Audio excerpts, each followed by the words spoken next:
Good afternoon and welcome to Match of the Day for two First Division matches. 50 years ago, the status of the four clubs involved was so different. Stoke City were in Division 1, Southampton in Division 2, Watford in the third, and Ipswich weren't even in the league. Yesterday, they came together, competing in what is still the strongest league in the world.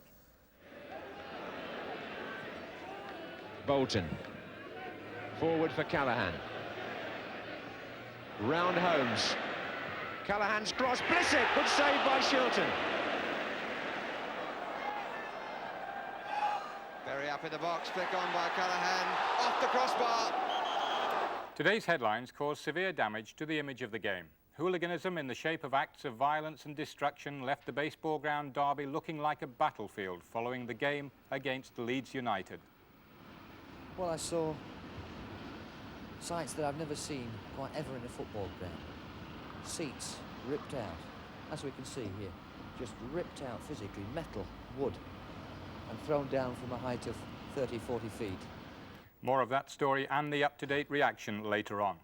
But first, we take another look at Watford, who in fourth place have sustained the impact they made earlier in their first ever season in Division 1, and Southampton, who've had to fight back from an unusually poor start for them to the season, which brought about by the necessity to reshape the team and rebuild as they play. Your commentator, John Motson. Watford's Nigel Callahan hasn't scored in the last 21 matches, but he should relish today's opposition because his first senior goal came against Southampton in Watford's famous 7-1 League Cup victory here 2 seasons ago. And earlier this season, Callahan scored twice when Watford won 4-1 at the Dell. That was their first away match in Division 1, and how well they've maintained their momentum, especially without Jerry Armstrong and Ross Jenkins for various injury spells. At number 9 today, Jimmy Gilligan makes his 4th appearance in the First Division just 2 days before his 19th birthday. Southampton's top scorer, Danny Wallace, was 19 yesterday, and he's part of an attack strengthened by the return after injury of a player well known at Vicarage Road, Keith Castles, who began his league career with Watford and made 12 league appearances for them before joining Oxford. Referee this afternoon is Tom Bune from Newbury. Graham Taylor's team have lost only once at home this season. That was to Manchester United, and trying to become the second side to beat them, Laurie McMenemy's Southampton will employ 3 central defenders and push their 2 full-backs up on the Watford wingers.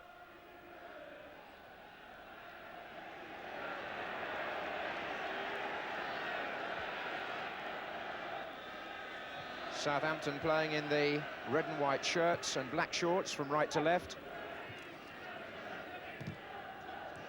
As Nick Holmes will be wearing number 7, but playing more or less as a left back. And that was Sims on Castles.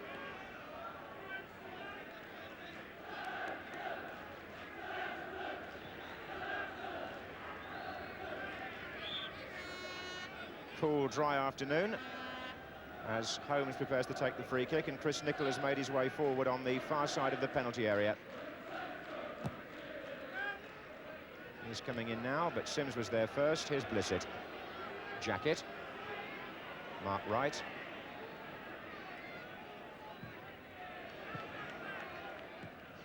Off Nicholl to Williams, Southampton captain these days.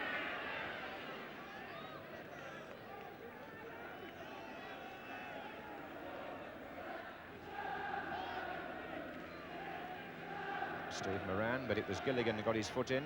Here's Mick Mills playing at right back. Danny Wallace. Swift and neat, and that was also quite nice from Castles to Moran. Holmes is in the area, Castles again. Moran followed through, this is Holmes. Shot by Moran, who's been encouraged by Laurie McMenemy to forget the troubles he's had over the last couple of years and adopt a firmer mental approach to his game. Steve Moran.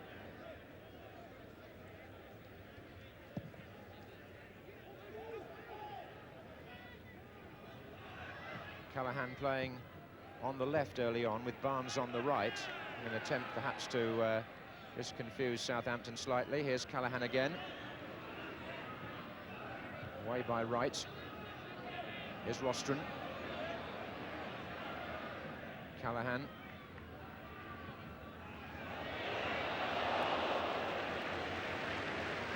ball evading Gilligan and Barnes, but interesting how quickly Watford regained possession there when their initial advance appeared to have been repelled. They're so quick at getting the ball back into the danger area. Something that the fans here have been used to this season with this straightforward approach of Watford's. Bolton forward. Callahan with Mills. Look at them hustling. Williams there in possession. A little bit of afters there. Steve Williams, the offender.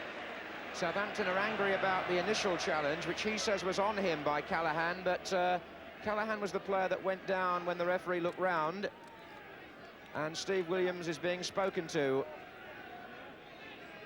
and really has got to do something about curbing his reaction at times to opponents. Free kick then to Watford, to be taken by Nigel Callahan. Gilligan, it's still there for him, away by Nicol. And Steve Sims' long throw, an important part of the Watford armoury in positions like this. Blissett leaning a bit into Nicol, was he, or was it the other way round? Nothing given. Hooked back in by Les Taylor. Agbula's up with Blissett, who hooks it on, and away by Holmes.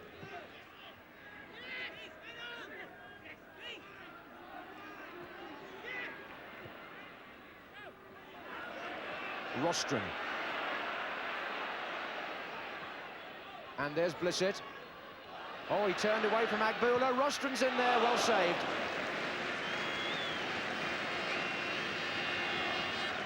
The amount of times that Watford feed Rostron into the attack, quite remarkable. Gets forward so well, formerly a winger in his days with Arsenal and Sunderland.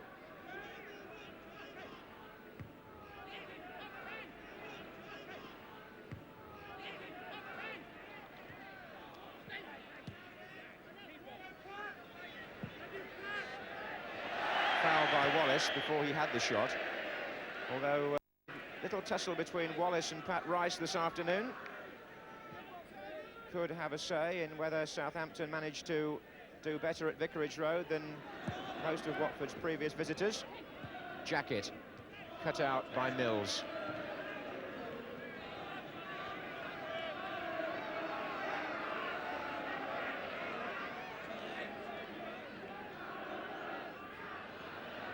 Agbula with Blissett. I think it was the second challenge that would be penalised, not the first.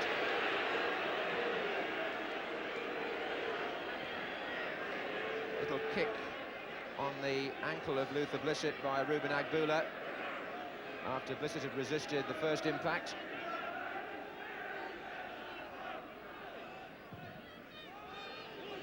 Gilligan up with Shilton. Les Taylor couldn't convert it.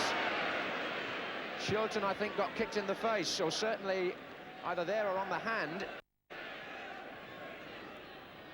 Gilligan was the player who went up with the goalkeeper.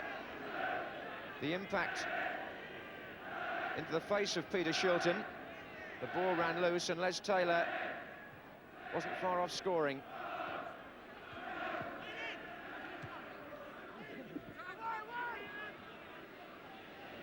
Bolton holding off Danny Wallace.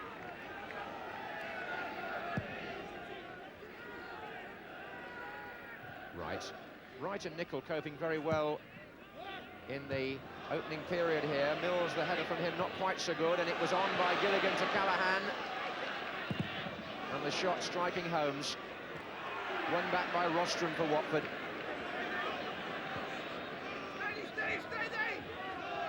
And Callahan fouled by Moran, who may get booked here. There was a shout of steady, but it did a little bit. And he's getting his name taken, Steve Moran, for the trip on Nigel Callahan.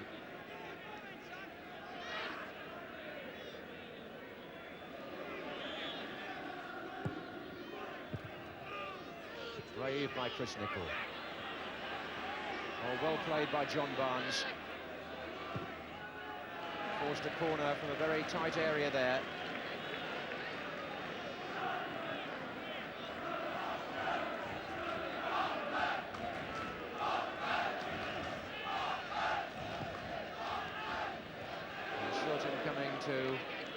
punch. Also sorting out defenders around him. And the England goalkeeper responding here to some awkward corners from John Barnes. Bear in mind that Shilton had a smack in the mouth just 3 or 4 minutes ago.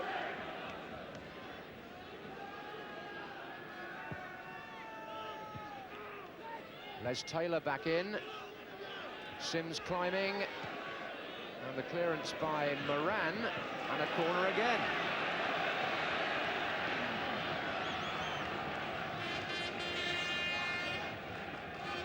Callahan will take this one.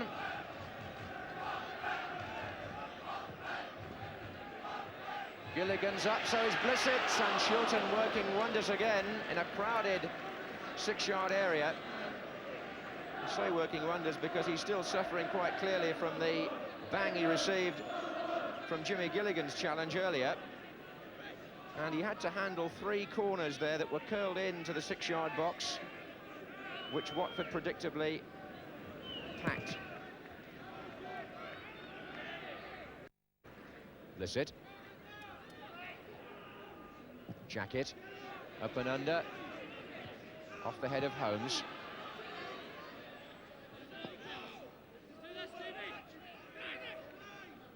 Taylor, right out, Rice.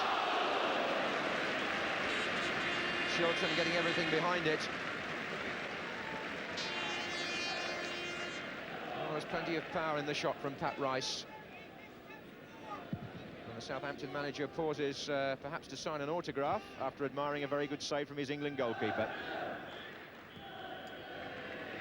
Well, an absence of penalty area chances anyway in that first half. Peter Shilton coping very well behind a Southampton defence who've obviously worked out the best way they feel you have to play against Watford, and up to now, despite that smack in the mouth that Shilton received, his team have done their job well.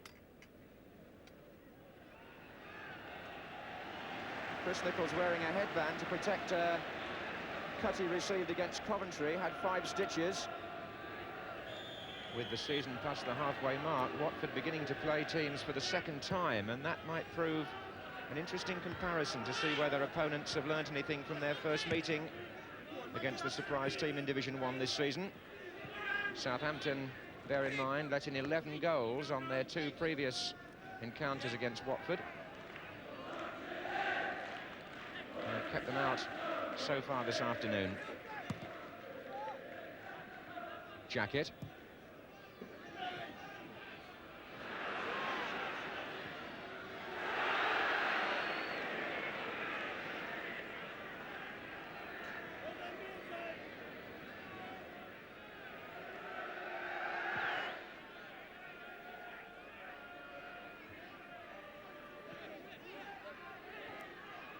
Steve Williams lost the ball there.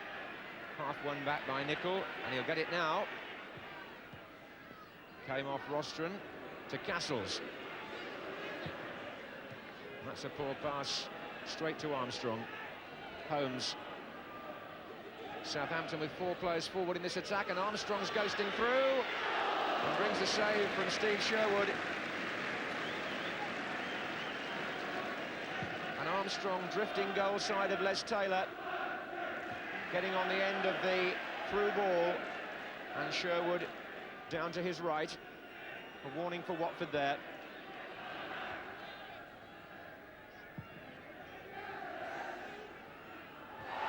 Nicol on Blissett. Here's Callahan. There have been 1 or 2 little collisions and knocks inside the penalty area that might have a cumulative effect in the referee's mind if it goes on. Throw in by Sims. Wright is up with Gilligan. Feels for handball. And all Watford will get is a corner. And again, it's down to organisation now in the Southampton defence.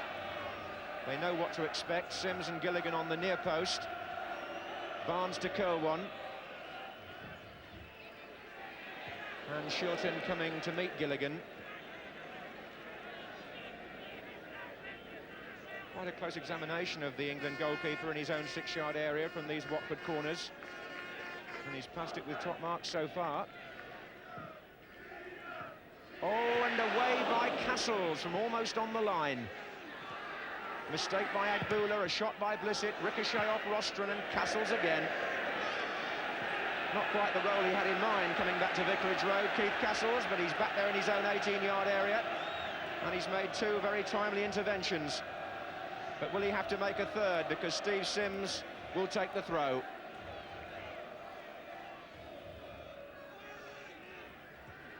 Right with the header out. Castles helps it on. Jacket.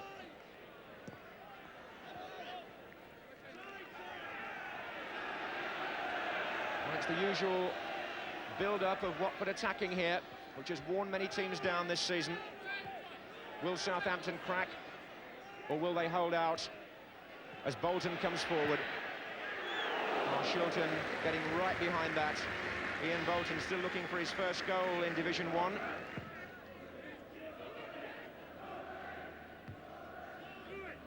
Mills.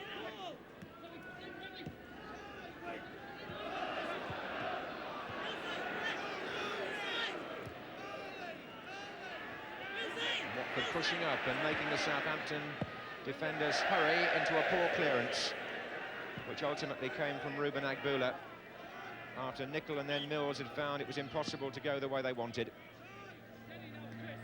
There's only one way Watford want to go, and that's forward, which they will do, courtesy of another throw from Steve Sims.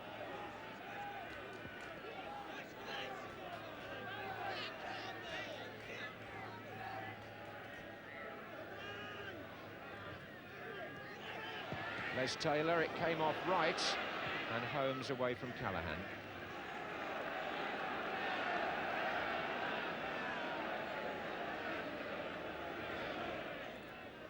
The throw seeks out Gilligan.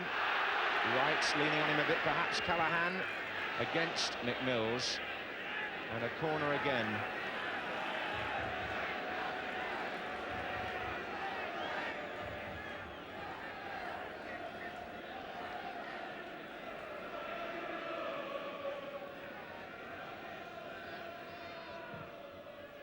Sims with a flick, it came off right, back by Williams, corner again.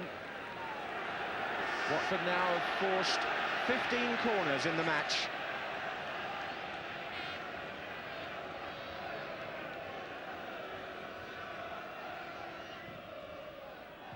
This time Holmes was there with Sims. Barnes, and Holmes, who's played very well at left back, was there to block the shot as well. But still Southampton can't relax. Here comes Sims with the long throw. Right away from Gilligan. Familiar pattern. Back in by Taylor. Nicol! Oh, it's an own goal. Chris Nicol. What bad luck for him and for Southampton. 67 minutes gone. It was lofted back in. And Chris Nicol, an inadvertent deflection which all defenders must have sleepless nights about from time to time. And it dropped wide of Shilton, who had no chance at all. And Watford take the lead, courtesy of an own goal. It was well won by Kenny Jacket, trying to put Luther Blissett away.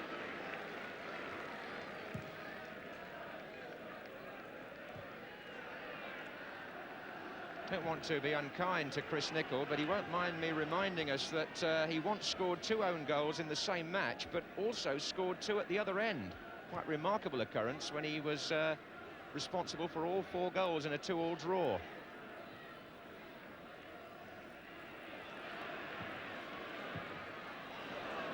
So, Nicol, the goal scorer, tries to put matters right by forcing Southampton forward. Holmes is up there.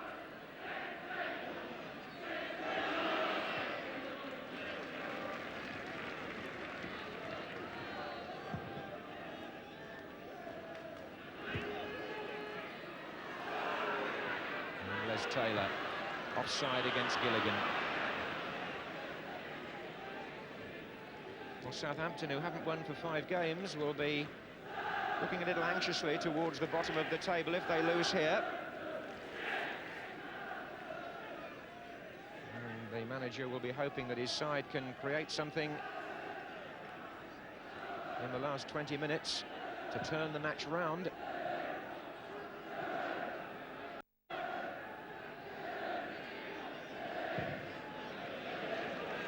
On the other hand, if Southampton do risk further forward, here's Blissett. And 2-0, a mistake by Chris Nicholl, who now has to hold up his hands for both goals.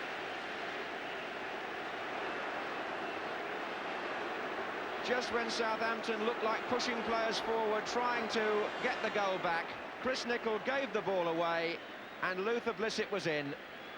A nice, tidy finish past Peter Shilton, giving Blissett his 14th goal of the season for Watford, and putting his side 2-0 up. In fact, it's Blissett's first goal in the league since November the 20th, when we saw him score 2 penalties here against Brighton. Was that a foul by Rostron? Well, certainly Mick Mills thought he was unlucky. Forward by Gilligan. There's a flag up there actually for an offside had the ball gone through.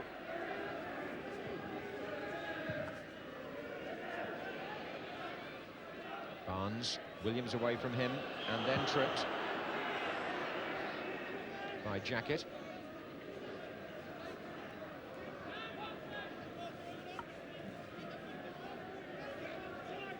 So have Southampton got anything left here? There are just under 5 minutes to go. They're 2-0 down. Williams with the free kick. Wright is well forward, away by Jacket.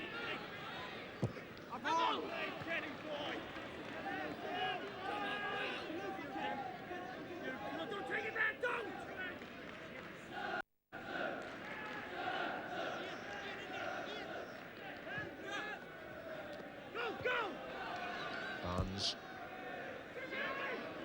Blissett running well here for Gilligan's pass. 2 to his right. One of them being Callahan. Taylor over on the right wing now. Can he slip Armstrong? Bolton. Forward for Callahan. Round Holmes. Callahan's cross. Blissett. Good save by Shilton.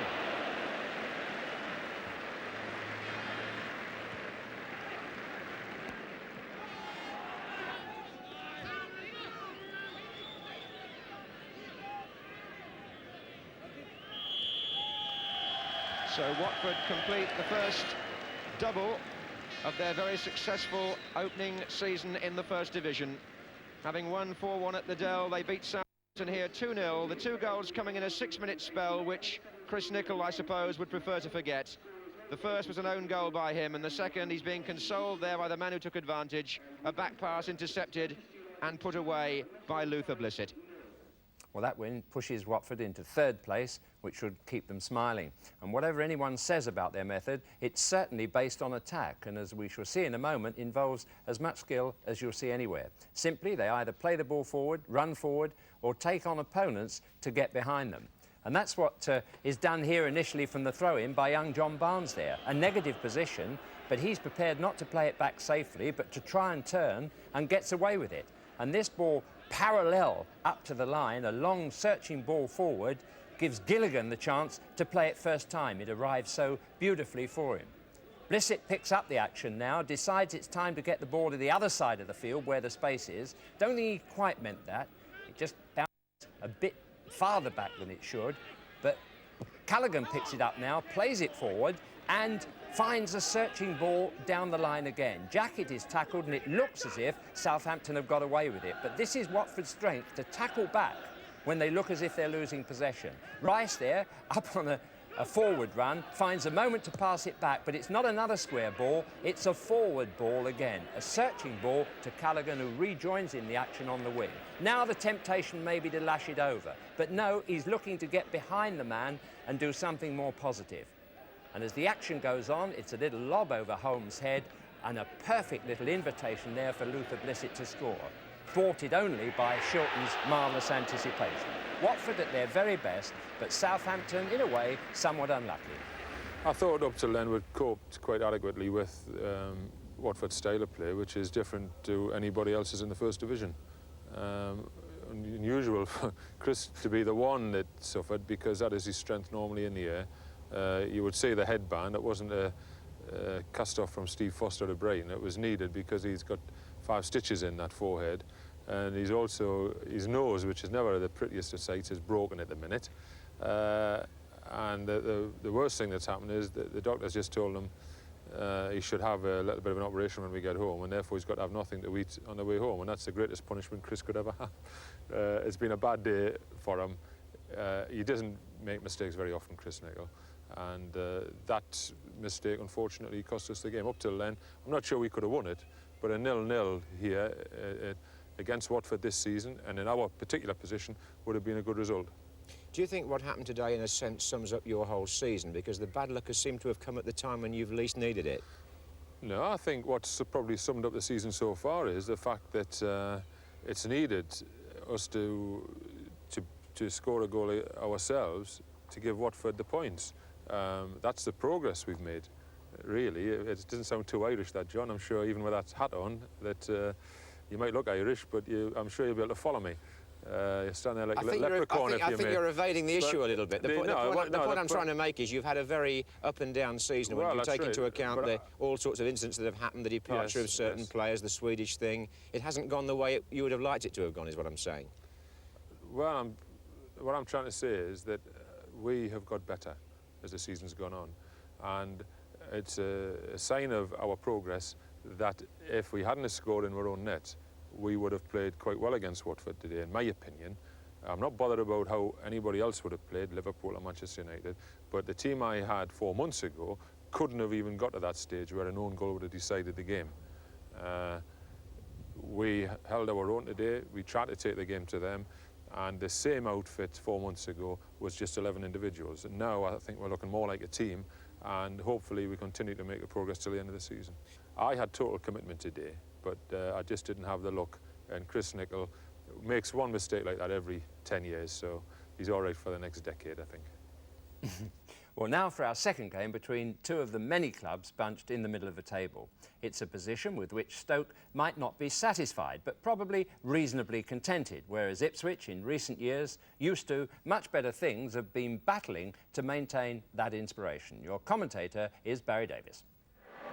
Ian Painter, 18 years old over the Christmas and a member of the current England youth side, is the latest youngster to break into the Stoke City lineup.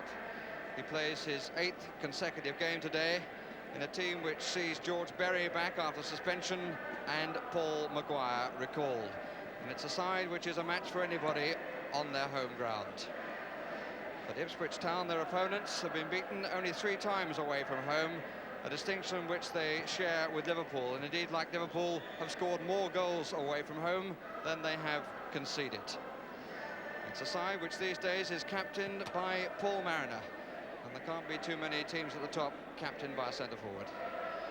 Well, it's not generally known outside East Anglia that Ipswich Town went to play the full Algerian national side during the week.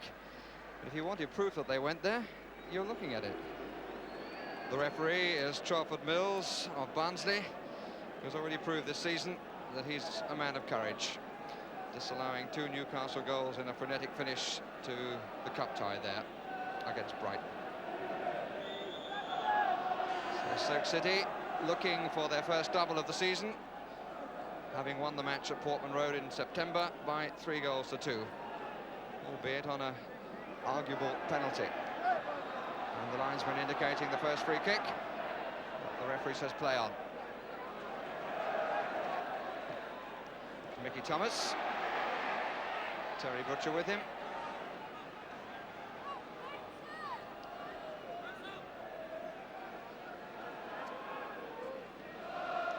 Scott Bracewell square of him. That's a real up and under looking for Painter. Out by Osman. Stoke with an early corner. corners tend to count for a lot when the man who takes them is Maguire. Berry up in the box, flick on by Callahan, off the crossbar. And then there's an infringement. Player who hit the crossbar was Davy Watson.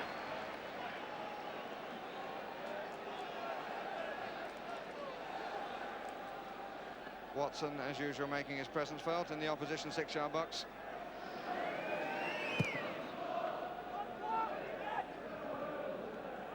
On by Mariner, but only to his former England colleague, Dave Watson.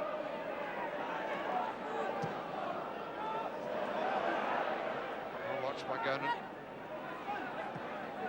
It's tight, but it worked, and it worked well because of McCall. But no further.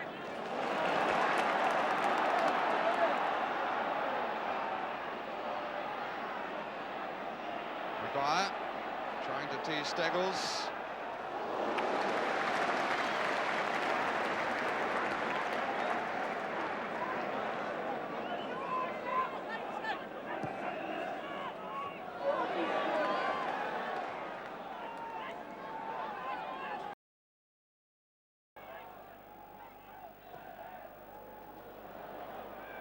That's a searching ball, which very nearly arrived.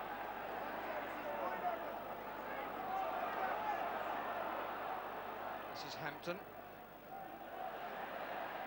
Callahan got the nod down and painted the strike. And it was deflected off Gernon for the corner. The two big central defenders from Ipswich Town, Butcher and Osman, where they've got competition in the air this afternoon. Watson up again for the set piece. Another corner.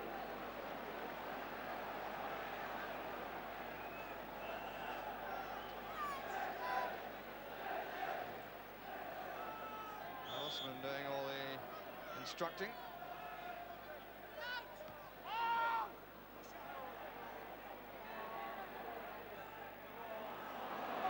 Parkin, I think, wanted to retain possession. He wasn't prepared just to put the ball out, and it cost him.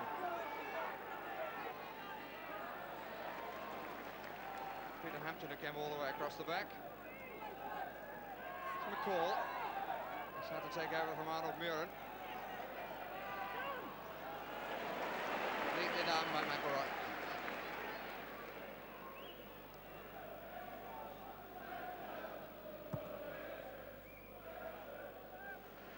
Not quite straight down the middle. Painter. McElroy. Callahan lurking in the inside left position. Wasn't really a terribly good ball given to Bracewell.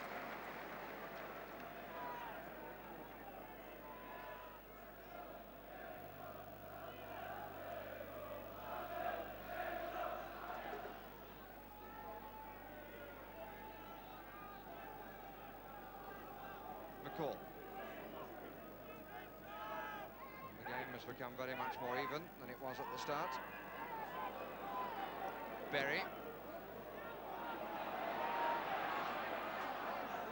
The big un and the little un. The little un is Painter, the big un is Butcher. And as far as that piece of trade was concerned, it went against the Butcher.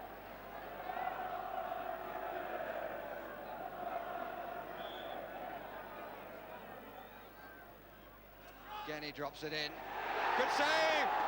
Twice! Maguire again. Bracewell mishit it. McElroy trying to turn somebody. Well won by McCall. Pressure stays up. McElroy. Maguire. He got hurt. Bracewell meant to play it further square.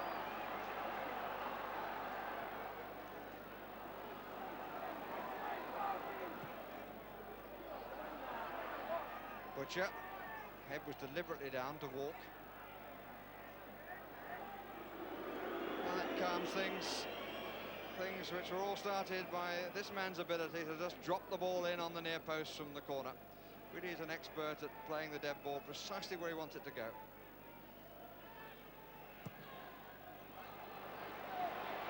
clearance.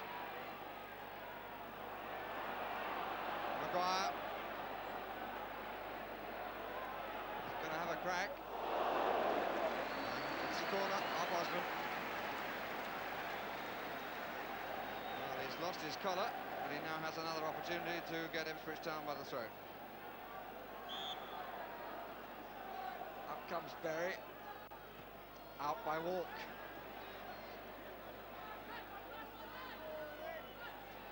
Hampton. Watson couldn't make it. Painter.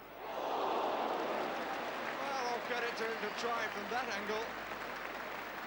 Could well have surprised the keeper. So it came slightly, I think, off the ankle sock, and that's what made it look as though it was deflected, but it went over the top.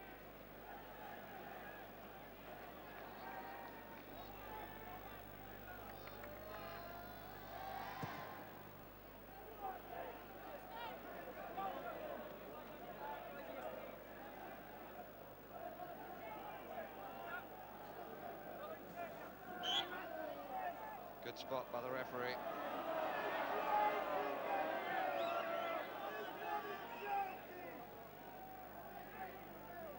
McCall. Tyson.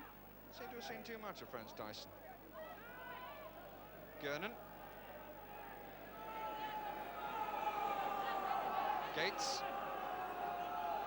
Plenty of Ipswich players forward. One is Mariner, beaten by Watson.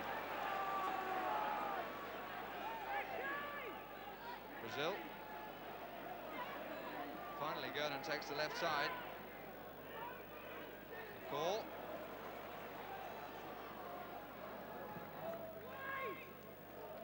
Makes out of a way. Parkin does so.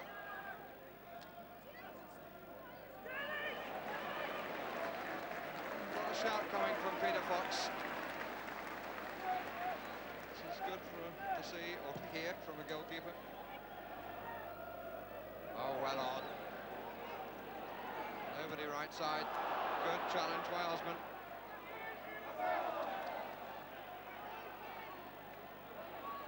Thomas.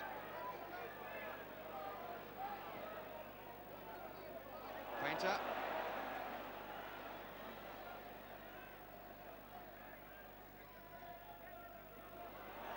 Thomas. Callahan. Maguire, good fist by Civil. Bracewell. Useful. Strong header by Callahan, which was nearer to McElroy than to the goal, and McElroy couldn't change the ball's trajectory.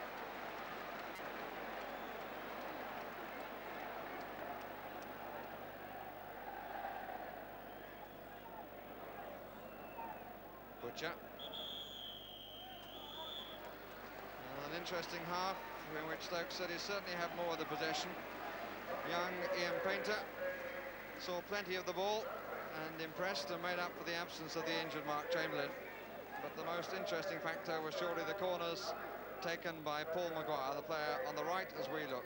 His ability to just drop the ball in by the near post caused Ipswich all sorts of problems.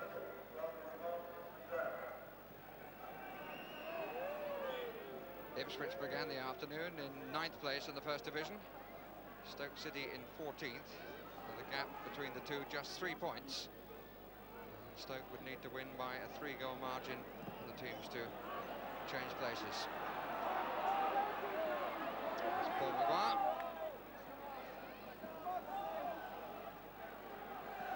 Hampton's made a run on the left. It's Ian Painter immediately back in the action.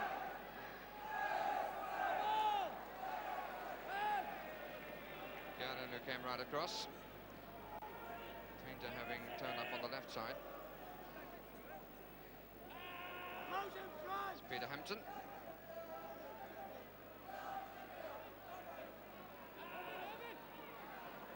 Hampton setting himself, then changing his mind, it seemed. It's Maguire. Osman has come out of the middle. Oh, how many times? Oh, the cross is useful. But the header rather looped up off the head of O'Callaghan.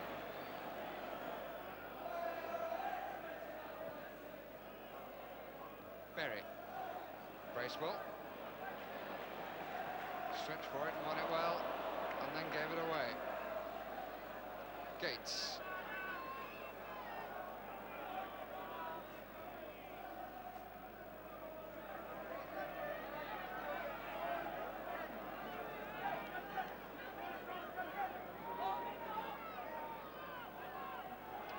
McElroy. Thomas. Parkin.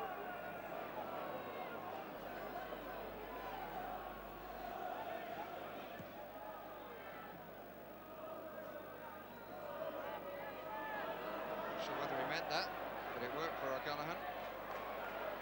McElroy. Bracewell. Didn't make up his mind what he was going to do, I don't think. Walk. Mariner.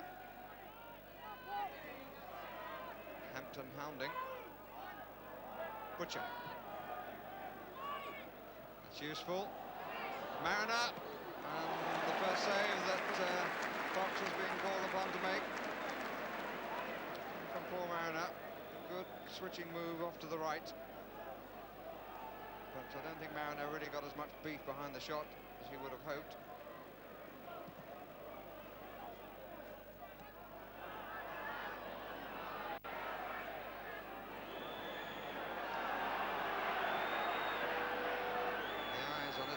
Do not have it. The verdict is against him, and rightly.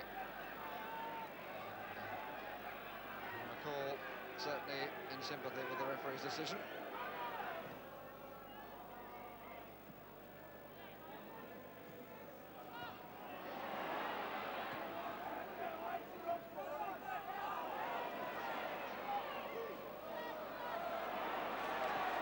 Good bit of riding by Thomas.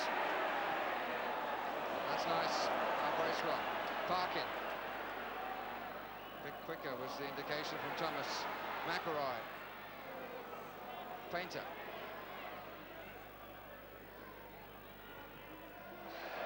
Got the corner. Painter comes in, he'll pass Maguire on the way. There he goes.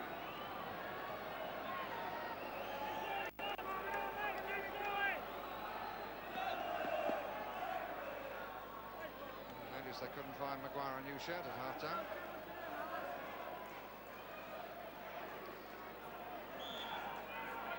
All players positioned in the 6-yard area.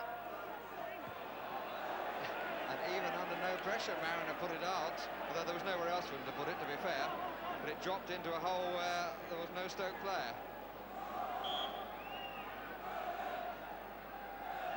Callaghan backs away this time and gets the flick. Off the line and finally bundled in. It was off the line by Gernon, but little Painter put it in for his third of the season. Finally, the breakthrough. And Painter, the player who got the touch, as the manager comes to the line, probably makes a point about keeping the concentration going immediately after you've scored. But finally, those corners have paid off. Here's Mariner.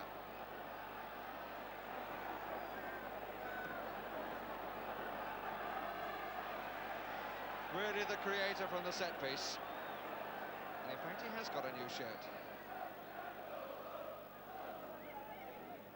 O'Callaghan about to face O'Callaghan. Kevin O'Callaghan coming on for Ipswich to replace Kevin Steggles. There's a great deal of activity down by the trainers' benches at the moment. Bill Asprey there as well on his feet. Bobby Ferguson, the Ipswich manager, in the coat between the legs.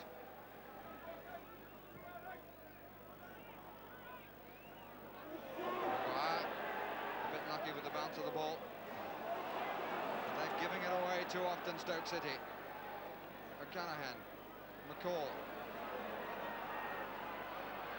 4 waiting. Brazil way over this side is unmarked. And Tyson Frings the best save of the match out of Peter Potts.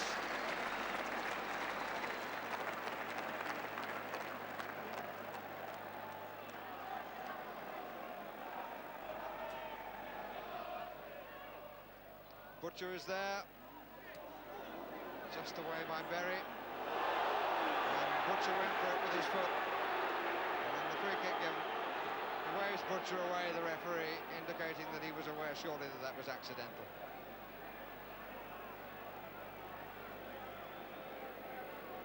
Parkin was on the end of it, as he has been for a few years now, still with plenty to offer.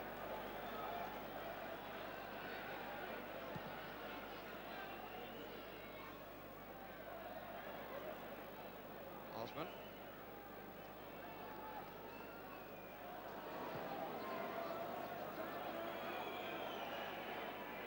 It's an untidy spell that we've got ourselves in.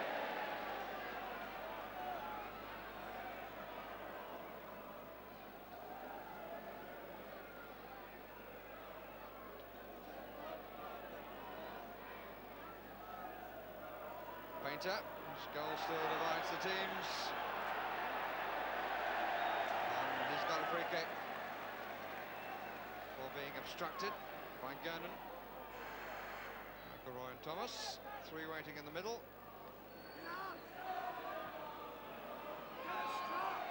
Ork. Baseball. And again.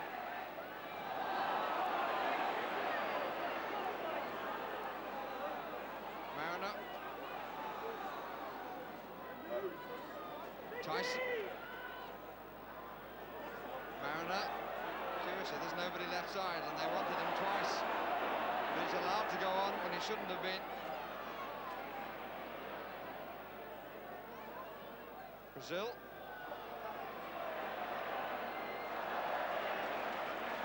Emily Parkin for Stoke. Tyson once more for Ipswich.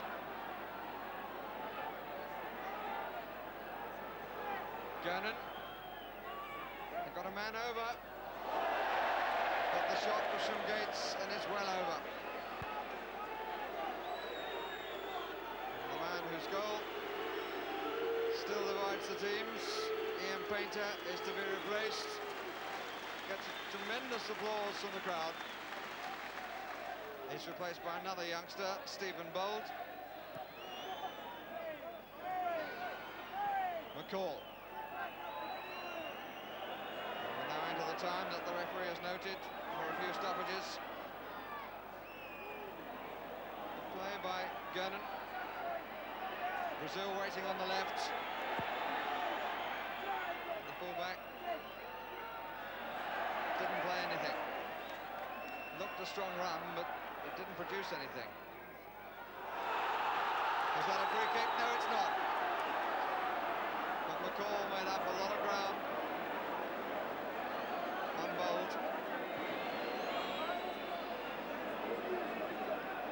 End to end to the finish.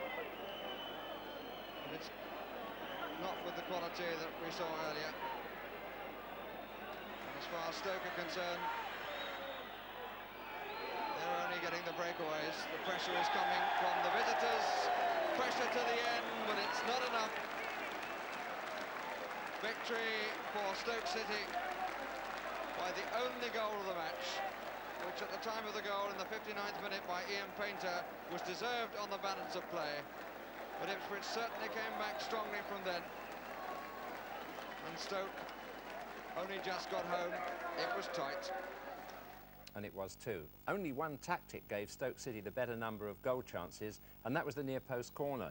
When it doesn't work perfectly, it's not always appreciated by the crowd, but it's devastating because, as Ipswich and others have found, however many men a team pulls back to defend, it still can't be certain to stop it. Even in the first couple of minutes of the game, Stoke City showed what they meant from this tactic. There's two arrows there, Brendan O'Callaghan on the near post and George Berry in the centre of the goal. Dave Watson and others too are in attendance. Paul Maguire is the artist who floats that ball up to the near post. O'Callaghan flicks it on and it Civil just manages to hammer that against the bar as he was challenged. The referee gave a foul, but the warning was there. Now look again, another instant in the first half.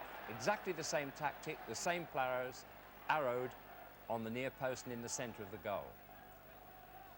A beautiful chip up. He really has got this off to a fine art, Paul Maguire, in picture now. Gentle and slow. And this is a beautiful leap from O'Callaghan. And George Berry is thwarted there by two saves, one after the other, from Laurie Civil. And in the end, Ipswich scrambled it away. There were 10 men there, but they had the utmost difficulty still in stopping it. And this, the goal. 3 arrows this time. You'll see young Painter there on the far post. You'll see Berry and O'Callaghan. You'll notice now it's Butcher who flicks that ball on. Watson there, number 5, is suddenly replaced by the shortest man among the Stoke throng, and that's Ian Painter, who eventually beats Jernan to head that ball home. The value of a near-post corner. Well, it won that game. But now our usual look at a Scottish match. And this week it's from Aberdeen against Rangers, who are playing from right to left. But the action starts with a corner for Aberdeen.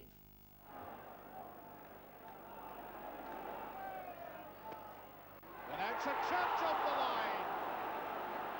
Robert Fritz.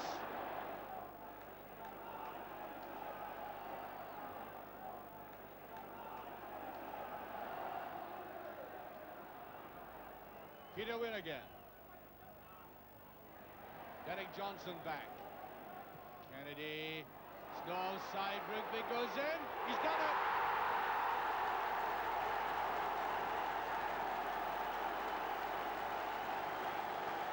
Minutes gone and a big defender. With Rangers exposed, coming forward, trying to catch Aberdeen offside, and Rugby clearly was onside. He stepped forward, and that is not an easy ball to take. Johnson can get in quickly, and Willie Miller comes forward and is obstructed.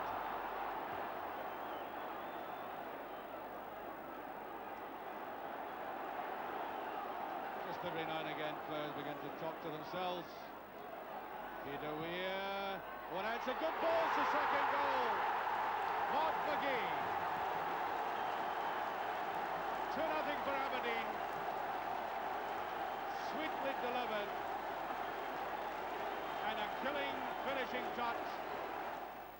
Today's news is dominated by the disgraceful acts of hooliganism which occurred before, during and after yesterday's second division match at the baseball ground between Derby County and Leeds United. A match which provided enthralling entertainment and a 3-all draw, but which will now only be remembered for acts of violence and destruction. Shortly after the game, Tony Gubber spoke to an emotional Derby chairman, Mike Watterson. Well, I saw sights that I've never seen quite ever in a football ground. Seats ripped out, as we can see here, just ripped out physically, metal, wood, and thrown down from a height of 30, 40 feet onto Derby County supporters. It was unbelievable. How much damage do you think has actually been caused here? Well, at this moment in time, we think we've lost over 500 seats. And what will that cost you to replace? About £20,000. Doctor, how would you describe what happened? Utter chaos. There really was a lot of aggro and fighting. It really was frightening to us all. How many casualties did St John treat? 33 On the ground? on the ground in our own first aid room. Injuries? Mostly caused by flying objects. A lot of eye injuries, cuts above the eye from usually coins. A number of head injuries by flying bits of seat. A lot of rib injuries, which fortunately weren't serious, they were mainly bruising. But we had a fractured jaw, which was quite clearly caused by a punch, a probable fractured ankle, and an unconscious chap. And we don't really know why he was unconscious. What would you do, Mike? What can Derby County do about the scenes we've seen here this afternoon? I can report Leeds United to the Football League, for what good that is. But how can people behave like this? It's not the fact they've ripped out our seats. We're not bothered about that. It's the people below that felt wood, metal, cuts. 50 to 100 people sent to hospital. What makes people behave like this? It's unbelievable. Now, there were a lot of fans afterwards shouting at the directors in the box and yourself as the chairman. What sort of things were they shouting? Well, I didn't hear too much. In fact, I don't think I saw the last 15 minutes of the game.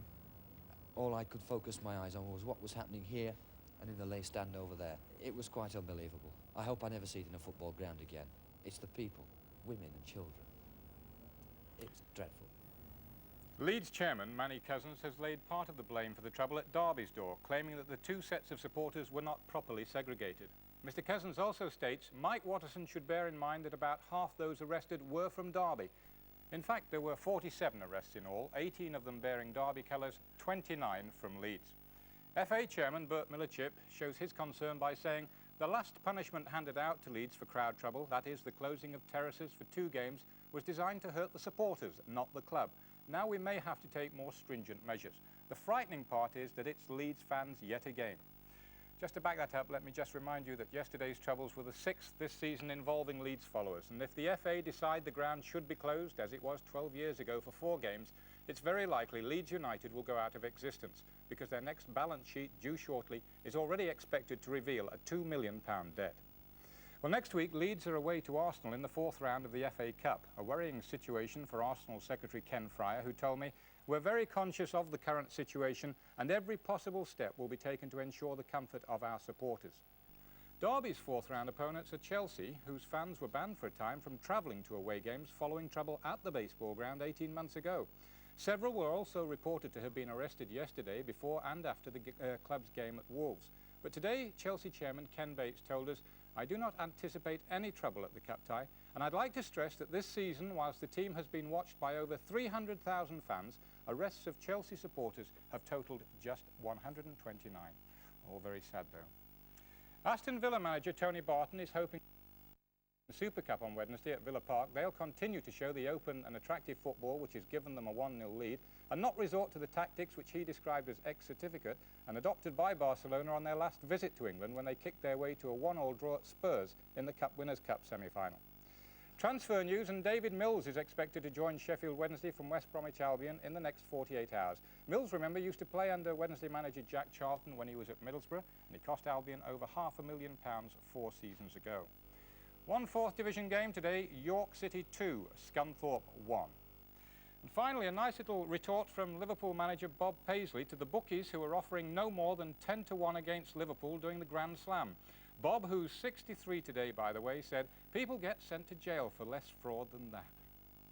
Well, a programme, I'm afraid, with the sad news from Derby overshadowing other good things. In various opinion polls, the public has stated its reasons for staying away from grounds. Clearly, number 1 is the way the game is played, and strenuous efforts are being made to put that right. But number 2, I'm afraid, is the damaging effect of the evil smell of hooliganism, and it seems we're as far away from solving that problem as ever. But I think I can assure you that there will be no hooliganism at the National Exhibition Centre next Tuesday and Wednesday, where the Atari Soccer 6 tournament is taking place. You'll be able to see the final stages on Sports Night on Wednesday night, which begins at 10 o'clock, as well as World Series cricket and international snooker. Quite a programme on Wednesday. We'll be back at 3:45 next Sunday with 3 4th round FA Cup matches for you. Good afternoon.